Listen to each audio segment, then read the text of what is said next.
imagine this. You just got offered a project of a lifetime. You're very excited to shoot it, except you have to fly out tonight.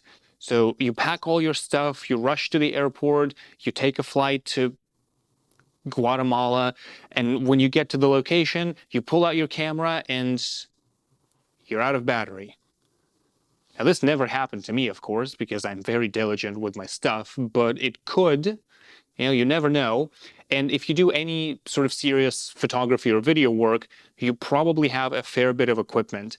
And if you have a fair bit of equipment, then you know the two eternal gear problems, which are the storage and the charging. Now, I've been meaning to build something that solves both of those problems for quite some time now, and I think I figured it out. The gear wall. Now, there's three main requirements that I had for this project. I wanted it to obviously organize all of my stuff, preferably vertically in a displayable manner, so that stuff doesn't get lost behind other stuff. It doesn't end up all over my desk by the end of the week, that sort of stuff. I wanted it to charge all of my stuff continuously so that every time I come over and I grab a piece of equipment, it's always guaranteed to be 100% charged. Like, I never again want to grab a piece of equipment and then wait for an hour for it to charge because I didn't do it last week when I last used it. And, it had to look good because, we like it when things look nice, don't we, James?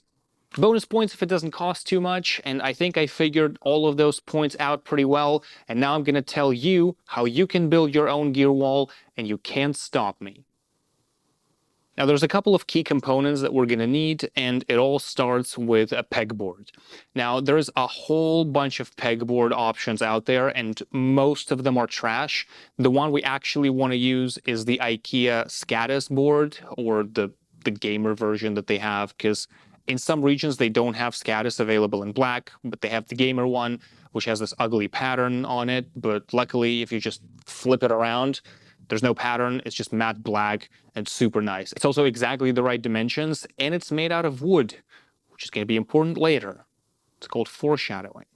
Now, the reason you shouldn't get an Amazon pegboard or any other pegboard, specifically the metal ones with conventional like round size holes, is because you will not be able to cable manage those. You will have to run all of your cabling on the front of the wall, which means it's going to get tangled up with all of your equipment, and it's just going to be a mess. It's going to be ugly. It's going to be painful.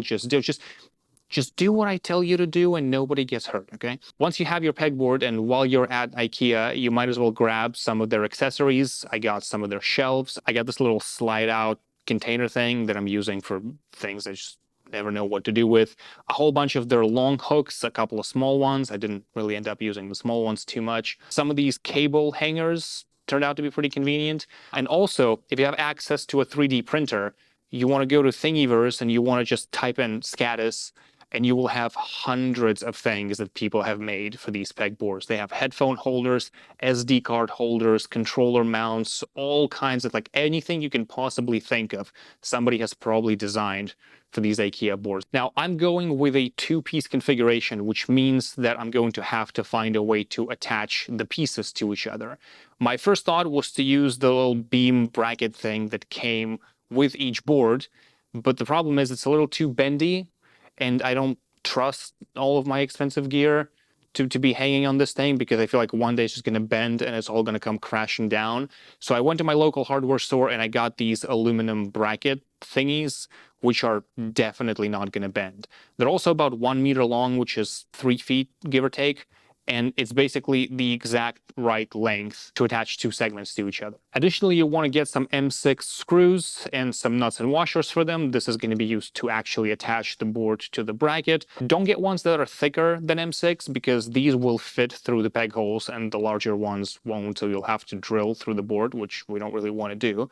You do, however, want to get a set of drill bits and a drill, because we will have to drill into the bracket. Now, last but not least, you want to get some power strips. It depends on the amount of gear you plan to be putting on it, but I didn't want to take any chances, so I went to my hardware store and I got the most chungus 10-plug power strips, and I got 2 of these things, so I get 20 outlets, which is more than most people really need. Like, no reasonable person needs more than 20 outlets. Now, additionally, if you are going with a black look, you probably want to get some spray paint, because pretty much all of the first-party accessories from IKEA come in white, and we just cannot have that. So the first step is to get all of the accessories, the brackets, everything that needs to be painted, and just spray paint it black. Once that's done, you want to take one of your pieces and your metal brackets, and you want to line it up with the leftmost or the rightmost row of peg holes, and you want to mark where you're going to be drilling. I'm drilling every second peg hole. I feel like that's a reasonable weight distribution.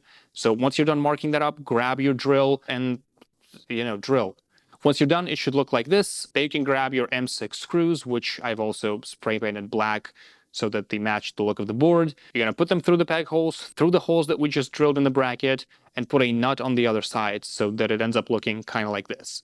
Then repeat the step for the top segment and for the right side, and you got yourself a 2-story pegboard.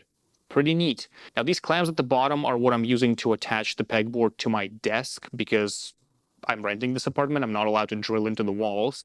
If you are hanging it to the wall, just figure it out. But before we do any of that, we need to attach our power strips. The one I have conveniently have M3 mounting holes on either side, so I'm going to drill into the side of the bracket, and I'm going to use the M3 screws that I have left over from the SSD video, which is pretty cool. You should check it out.